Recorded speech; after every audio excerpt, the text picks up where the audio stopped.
Bonjour mes amis, mon nom c'est Solange Thibodeau, alias Solange Bonheur, et je suis l'auteur du livre de la COVID-19 à la dictature mondiale. Aujourd'hui, jeudi 27 août 2026, je suis à la page 301 dans le haut de la page, et hier je vous laissais en vous disant que l'escroquerie de la crise COVID baigne tout entière dans ce climat où le professionnel qui proclame la vérité est décrié comme menteur et charlatan. Tout s'inverse alors que l'on croit que les médecins et les politiciens corrompus travaillent honnêtement. Quelle méprise! C'est tout un moyen piège que les gens se sont laissés prendre involontairement et malheureusement aussi pour eux et pour la société entière. C'est pour ça que ça prend des gens qui tentent de rétablir la réalité, la vérité. Donc, tout s'inverse. C'est comme si le plus vil des criminels dénigrait le bon citoyen. Ce bandit s'efforçant de le dénoncer et de lui faire porter le chapeau du mal dont il se fait lui-même l'instigateur. Les lanceurs d'alerte, les gardiens de l'humanité et les honnêtes sommités mondiales en médecine se voient décriés comme des démons à fuir, sinon comme des fous à maîtriser peut-être aussi, tout un lapsus, à discréditer et à maintenir au banc de la société. Toujours dans la parole de Dieu, mes proches eux-mêmes guettent ma moindre erreur, dit Jérémie. Ils espèrent me prendre en défaut. Le conditionnement psychique en faveur de ce nouveau monde déshumanisé prend une telle ampleur qu'il s'assimile au fanatisme de l'adepte d'une secte. J'en ai parlé tout au long d'un chapitre, là. Je pense que vous comprenez ce que je veux laisser entendre.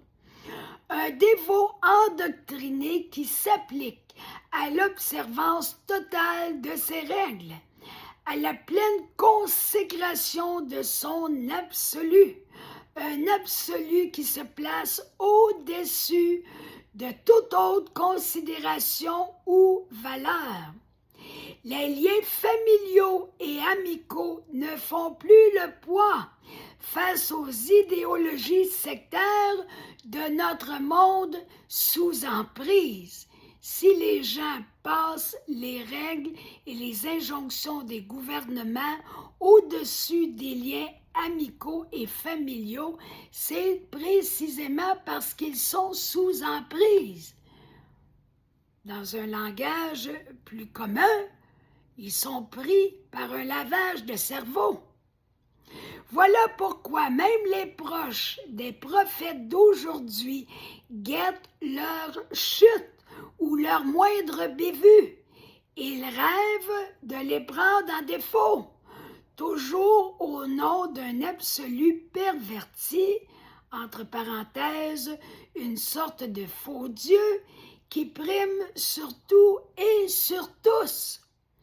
Combien de prophètes d'aujourd'hui subissent le rejet de leurs amis et de leurs familles depuis la pandémie?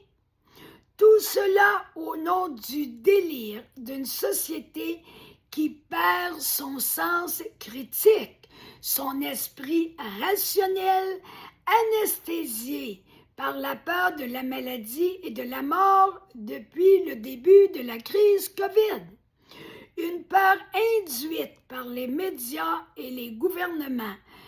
Résultat, nous vivons dans une société décervelée qui s'égare de ses repères spirituels et civilisationnels. Voilà! La suite du verset.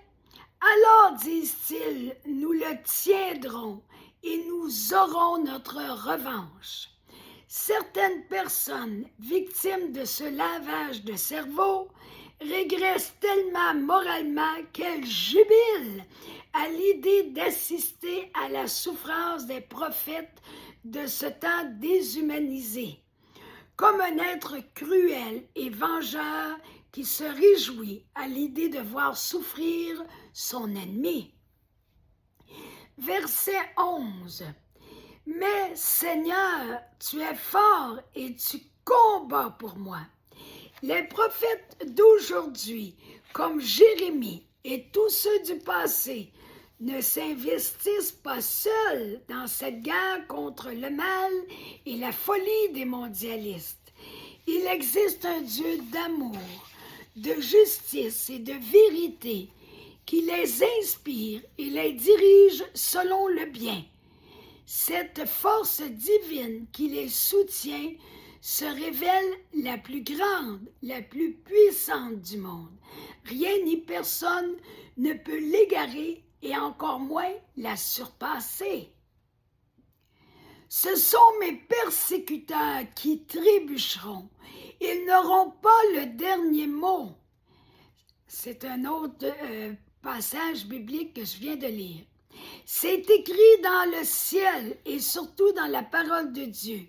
Les êtres assoiffés de pouvoir et de domination qui accablent l'humanité gagneront, bien sûr, certaines batailles, mais ils ne gagneront pas la guerre. Je pense que je l'ai déjà dit ailleurs dans le livre, mais c'est important d'y revenir pour garder l'espoir, pour donner un sens à la dénonciation qu'on fait depuis 2020. Les malfaiteurs, les gens cruels et mauvais,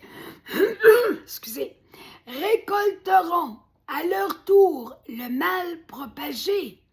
Le Christ disait dans l'Évangile, on récolte ce que l'on sème. C'est dans l'Évangile de Saint Jean, chapitre 4, verset 34. Un autre passage qui continue, passage biblique.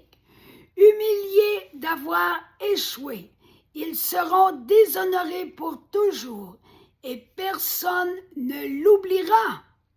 Il nous deviendra impossible d'accorder à nouveau confiance à nos abuseurs, aux bourreaux de l'humanité qui ont broyé nos cœurs et nos vies en nous trahissant. Verset 12. Toi, Seigneur de l'univers, tu sais reconnaître si un homme t'est fidèle. Tu discernes ses pensées cachées. Si certains êtres humains réussissent à tromper leurs semblables, rien n'échappe à notre Créateur. Impossible de le duper. Il sait tout et scrute le fond des âmes en pleine lumière. Des mondialistes aspirent à se réfugier sur la planète Mars pour échapper au monde infernal qu'ils nous organisent sur Terre. Ils désirent sûrement se maintenir à l'abri de la colère prévisible de l'humanité. Peu importe, le Dieu de l'univers, le Créateur de la planète Mars comprise, s'y rendra en une fraction de seconde pour les confronter à leurs crimes. Ils n'y échapperont pas. C'est une loi de la nature. On récolte ce que l'on sème. La suite de ce verset-là. Je t'ai confié ma cause. J'espère donc voir comment tu prendras ta revanche sur mes adversaires. Les prophètes de notre temps, confiant en celui qui les accompagne et les vivifie, se réjouissent à l'avance d'assister aux événements garants de la victoire divine. Cette joie anticipée assure leur persévérance malgré les épreuves et les persécutions. Verset 13. Chantez pour le Seigneur, acclamez-le, car il a arraché le malheureux aux griffes des malfaiteurs. Que tous les prophètes de notre temps se réjouissent, chantent et dansent grâce à cet invincible amour divin, amour infini et inconditionnel qui nous protège des pièges des malveillants. Que tous les prophètes de la vérité et du bien expriment leur bonheur et leur éternelle gratitude envers ce Dieu invincible. Pour persévérer jusqu'à la fin, demeurons les yeux fixés sur son indéfectible amour. Il nous comblera d'une joie que personne ne pourra nous ravir. Je viens de terminer le dernier chapitre de ce livre. Demain, je passerai à la conclusion. Donc, je vous souhaite une belle fin de journée et d'ici demain, je vous invite à liker ma vidéo, à la partager en grand nombre, à vous abonner à ma chaîne YouTube et je vous invite aussi à aller vous procurer mon livre en format numérique, c'est gratuit, ou en format papier pour seulement 40 $. Vous avez toutes les informations nécessaires pour savoir comment procéder en allant sur ma première publication de ma page Facebook. Alors à demain!